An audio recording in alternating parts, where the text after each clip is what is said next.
ทุกคนเมื่อนี้ก็มาจอบเบิ่งไก่ฟักไข่ตัวคอยท้ายคลิปลงเมื่อก่อนนี่เนาะแต่ว่าคอยกล้ารับประกันเลยว่ามันยังพักกลับมาพักคือเก่าถ้าคนบ่มาเจอมัน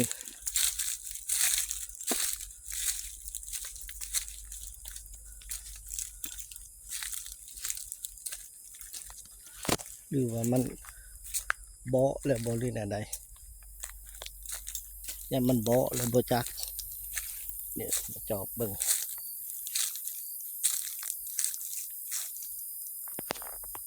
มีคนนึงเนาะซอคอยหาเดแล่นไปอันเด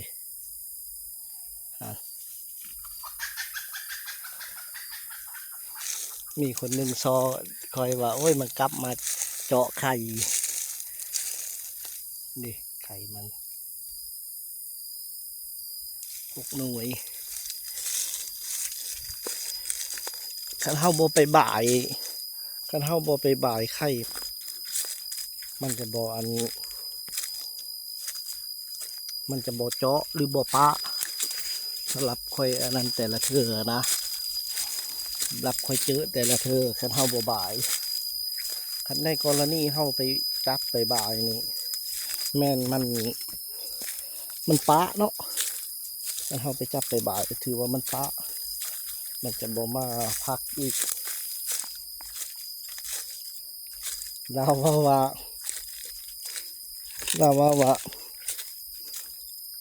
มัน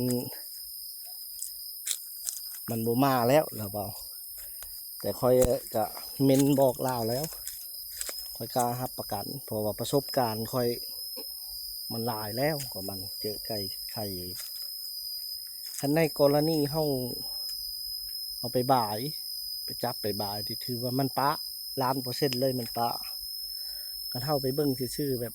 เห็นมันซื่อๆนั่นถือว่ามันจะบ่ปะมันจะพักคือเก่ากลับมาพักเอาฝากติดตามในเด้อปล่อยให้มันเลี้ยงลูกมันเนาะอันนี้ก็มาถ่ายคลิปให้ทุกท่านได้เห็น